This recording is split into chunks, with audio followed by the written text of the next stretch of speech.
मधुबन के बाबा, मधुबन के बाबा मुरली वाले, आपका क्या कहना, आपका क्या कहना। ओम शांति। आज 8 नवंबर 2024 के साकार मधुर महावाक्य हैं। आज मीठे मीठे बाप दादा बोले, मीठे बच्चे, तुम यह राजयोग की पढ़ाई पढ़ते हो राजाई के लिए, यह है तुम्हारी नई पढ़ाई। बाबा ने कहा, मीठे बच्चे, तुम यह राजयोग की पढ़ाई पढ़ते हो राजाई के लिए, यह है तुम्हारी नई पढ़ाई। बाबा ने आज प्रश्न पूछा कि इस पढ़ाई में कई बच्चे चलते चलते फेल हो जाते हैं, क्यों?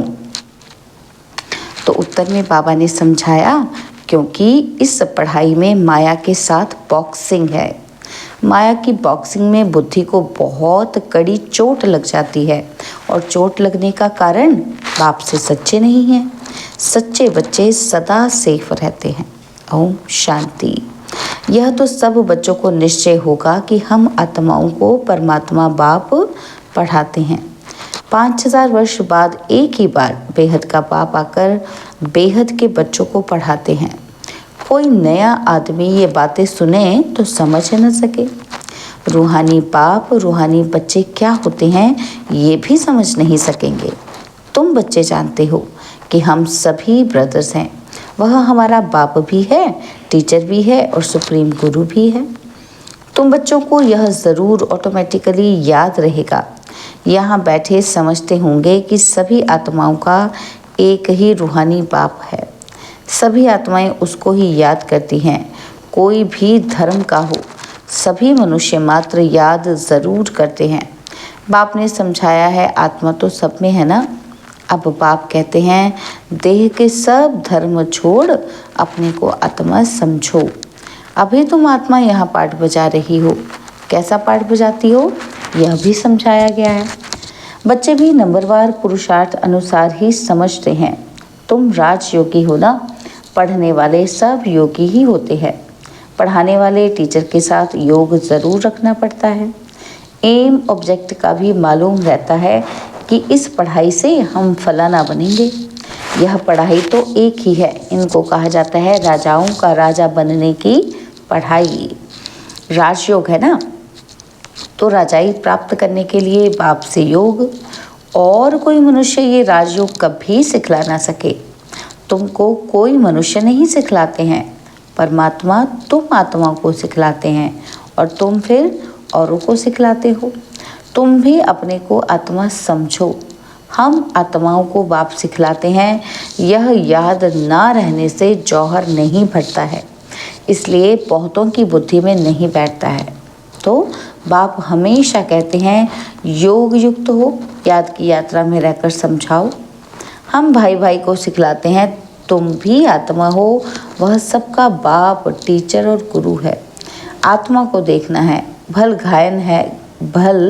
गायन है कि सेकंड में जीवन मुक्ति, परंतु इसमें मेहनत बहुत है। आत्म अभिमानी ना बनने से तुम्हारे वचनों में ताकत नहीं रहती है, क्योंकि जिस प्रकार बाप समझाते हैं उस रीति कोई समझाते नहीं है। कोई तो बहुत अच्छा समझाते हैं। कौन कांटा है कौन फूल है मालूम तो सब पड़ता है। स्कूल में बच्चे 5-6 दर्जा पढ़कर फिर ट्रांसफ़र होते हैं। अच्छे बच्चे जब ट्रांसफ़र होते हैं तो दूसरे क्लास के टीचर को भी झट मालूम पड़ता है कि ये बच्चे तीखे पुरुषार्थी हैं, इन्होंने अच्छा पढ़ा हुआ है और तब ऊंच नंबर में आए हैं। टीचर तो ज़रूर समझते होंगे ना, वह है लौकिक पढ़ाई। यहाँ तो वह बात नहीं, यह है पारलौकिक पढ़ाई। यहाँ तो ऐसे नहीं कहेंगे, यह पहले बहुत अच्छा पढ़कर आए हैं तब तो अच्छा पढ़ते हैं। नहीं, उस इम्तिहान में तो ट्रांसफ़र होते हैं तो टीचर समझेंगे इसने पढ़ाई में मेहनत की है तब आगे नंबर लिया है। यहाँ तो है ही नई पढ़ाई, जो पहले से कोई पढ़े हुए नहीं है। नई पढ़ाई है, नया पढ़ाने वाला है। सब नए हैं, नयों को पढ़ाते हैं। उनमें जो अच्छी रीति पढ़ते हैं तो कहेंगे कि ये अच्छे पुरुषार्थी हैं। यह है नई दुनिया के लिए नई नॉलेज, और कोई पढ़ाने वाला तो है ही नहीं। जितना जितना जो अटेंशन देते हैं उतना ऊंचे नंबर में जाते हैं।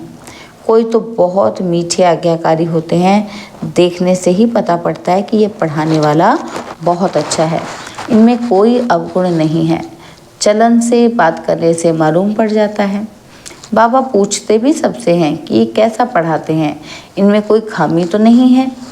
ऐसे बहुत कहते हैं कि हमारे पूछे बिगड़ समाचार कभी नहीं देना। कोई अच्छा पढ़ाते हैं, कोई श्रूढ़ बुद्धि नहीं होते हैं। माया का वार बहुत होता है। यह बाप जानते हैं कि माया इन्हों को धोखा बहुत देती है। भल 10 वर्ष भी पढ़ाया है, परंतु माया ऐसी जबरदस्त है कि देह अहंकार आया और ये फंसा। बाप समझाते हैं कि जो भी पहलवान हैं उन पर माया की चोट लगती है। माया भी बलवान से बलवान होकर लड़ती है। तुम समझते होंगे कि बाबा ने जिसमें प्रवेश किया है यह नंबर 1 है। फिर नंबरवार तो बहुत है ना। माया मिसाल करके 1-2 को देते हैं। बाबा मिसाल करके 1-2 का देते हैं, एग्जाम्पल देते हैं ना बाबा। होते तो नंबरवार बहुत हैं। जैसे दिल्ली में गीता बच्ची बहुत होशियार है बच्ची बड़ी मीठी। बाबा हमेशा कहते हैं गीता तो सच्ची गीता है। मनुष्य वह गीता पढ़ते हैं, परंतु ये नहीं समझते कि भगवान ने कैसे राजयोग सिखाकर राजाओं का राजा बनाया था। बरोबर सत्युग था तो एक ही धर्म था। कल की बात है। बाप कहते हैं कल तुमको इतना साहूकार बनाकर गया कि तुम पद्म भाग्यशाली थे। अब तुम क्या बन गए हो? तुम फील करते हो ना? तो उन गीता सुनाने वालों से कोई को फीलिंग आती है क्या? ज़रा भी नहीं समझते। ऊंचते ऊंच श्रीमद् भागवत गीता ही गाई जाती है। वह तो गीता किताब ले बैठ पढ़ते व सुनाते हैं। बाप तो किताब नहीं पढ़ते, फर्क तो है ना। उनकी याद की यात्रा तो है ही नहीं। वह तो नीचे गिरते ही रहते हैं। सर्वव्यापी के ज्ञान से सब देखो कैसे बन गए हैं। तुम जानते हो कि कल्प कल्प ऐसे ही होगा। बाप कहते हैं तुमको सिखाकर विषय सागर से पार कर देते हैं। कितना फर्क है। शास्त्र पढ़ना तो भक्ति मार्ग हुआ ना। बाप कहते हैं ये पढ़ने से मेरे को कोई नहीं मिलते। वह समझते हैं कोई भी तरफ जाओ पहुंचना तो सबको एक ही जगह है। कभी कहते हैं कि भगवान किसी न किसी रूप में आकर पढ़ाएंगे। जब बाप को आकर पढ़ाना है तो फिर तुम क्या पढ़ाते हो? बाप समझाते हैं कि गीता में आटे में नमक मिसल कोई राइट अक्षर है जिसमें तुम पकड़ सकते हो। बाबा कहते हैं सत्युग में तो कोई भी शास्त्र आदि होते ही नहीं। यह है ही भक्ति मार्ग के शास्त्र। ऐसे नहीं कहेंगे कि ये अनादि है, शुरू से चले आते हैं। नहीं, अनादि का अर्थ नहीं समझते। बाप समझाते हैं ये तो ड्रामा अनादि बरोबर है। तुमको बाप राजयोग सिखलाते हैं। बाप कहते हैं अभी तुमको सिखलाता हूँ फिर गुम हो जाता हूँ। तुम कहेंगे कि हमारा राज्य अनादि था। राज्य वही है, सिर्फ पावन से बदल पतित होने से नाम बदल जाता है। देवता के बदले हिंदू कहलाते हैं। है तो आदि सनातन देवी देवता धर्म के ना। तो जैसे दूसरे सतो प्रधान से सतो रजो तमो में आते हैं, तुम भी ऐसे उतरते हो। रजो में आते हो तो अपवित्रता के कारण देवता के बदले हिंदू कहलाते हो। नहीं तो हिंदू हिंदुस्तान का नाम है। तुम असल में तो देवी देवता थे ना। तो देवताएं सदैव पावन होते हैं। अभी तो मनुष्य पतित बन गए हैं तो नाम भी हिंदू रख दिया है। पूछो हिंदू धर्म कब किसने रचा तो बता नहीं सकेंगे। आदि सनातन देवी देवता धर्म था, जिसको पैराडाइज आदि बहुत अच्छे अच्छे नाम देते हैं। जो पास्ट हुआ है वह रिपीट होना है। इस समय तुम शुरू से लेकर अंत तक सब जानते हो। जानते जाएंगे तो जीते रहेंगे। कोई तो मर भी जाते हैं। बाप का बनते हैं तो माया की युद्ध चलती है और युद्ध होने से ट्रेटर बन पड़ते हैं। रावण के थे, राम के बने और फिर रावण राम के बच्चों पर जीत पहन अपनी तरफ ले जाता है। कोई बीमार हो पड़ते हैं, फिर न वहाँ के रहते न यहाँ के रहते। ना खुशी है न रंज है। बीच में पड़े रहते हैं। तुम्हारे पास भी बहुत है जो बीच में है।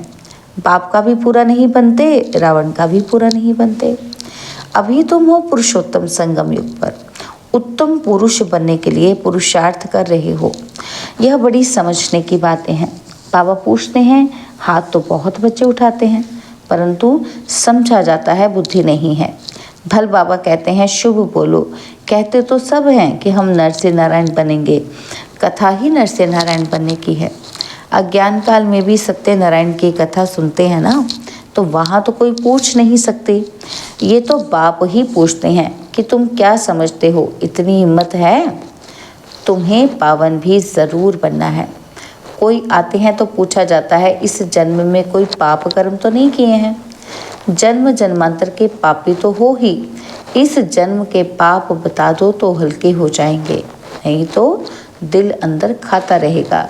सच बतलाने से हल्के होंगे। कई बच्चे सच नहीं बताते हैं तो माया एकदम ज़ोर से घूसा लगा देती है। तुम्हारी बड़ी कड़ी बॉक्सिंग है और उस बॉक्सिंग में तो शरीर को चोट लगती है, इसमें बुद्धि को बहुत चोट लगती है। ये बाबा भी जानते हैं और यह ब्रह्मा कहते हैं मैं बहुत जन्मों के अंत का हूँ। सबसे पावन था, अभी सबसे पतित हूँ, फिर पावन बनता हूँ। ऐसे तो नहीं कहता हूँ कि मैं परमात्मा हूँ। बाप भी खातिरी देते हैं कि सबसे जास्ती पतित हैं। बाप कहते हैं मैं पराये देश पराये शरीर में आता हूँ। इनके बहुत जन्मों के अंत में मैं इनमें प्रवेश करता हूँ। जिसने पूरे 84 जन्म लिए हैं, अब यह भी पावन बनने का पुरुषार्थ करते हैं। खबरदार भी बहुत रहना होता है। बाप तो जानते हैं ना, ये बाबा का बच्चा बहुत नज़दीक है। ये तो बाप से जुदा कभी ही नहीं हो सकता। ख्याल भी नहीं आ सकती कि छोड़कर जाऊं। एकदम हमारे बाजू में बैठा है। मेरा तो बाबा है ना, मेरे घर में बैठा है। बाबा जानते हैं, हंसी कुड़ी भी करते हैं। बाबा आज हमको स्नान तो कराओ, भोजन तो खिलाओ। मैं छोटा बच्चा हूँ, बहुत प्रकार से बाबा को याद करता हूँ। तो बच्चों को समझाता हूँ कि ऐसे ऐसे याद करो। बाबा आप तो बहुत मीठे हो, एकदम हमको विश्व का मालिक बना देते हो। यह बात और किसी की बुद्धि में हो ना सके। बाप सबको रिफ्रेश करते रहते हैं। सब पुरुषार्थ तो करते हैं, परंतु चलन भी ऐसी हो ना, भूल हो जाए तो झट लिखना चाहिए कि बाबा हमसे ये भूल हो जाती है। कोई लिखते भी हैं कि बाबा हमसे ये भूल हुई, माफ़ करना। हमारा बच्चा बनकर फिर भूल करने से 100 गुना वृद्धि हो जाती है। माया से हारते हैं तो फिर वही के वही बन जाते हैं। बहुत हारते हैं। ये बड़ी बॉक्सिंग है, राम और रावण की लड़ाई है। दिखाते भी हैं कि बंदर सेना ली। ये सब बच्चों का खेल बना हुआ है। जैसे छोटे बच्चे बेसमझ होते हैं ना, बाप भी कहते हैं ये तो इन्हों की पाई पैसे की बुद्धि है। कहते हैं कि हर एक ईश्वर का रूप है, तो हर एक ईश्वर बन क्रिएट भी करते हैं, तो पालना करते हैं, फिर विनाश भी कर देते हैं। अब ईश्वर कोई का विनाश थोड़ी करते हैं, ये तो कितनी अज्ञानता है। इसलिए कहा जाता है गुड़ियों की पूजा करते रहते हैं। वंडर है मनुष्य की बुद्धि क्या हो जाती है, कितना खर्चा करते हैं।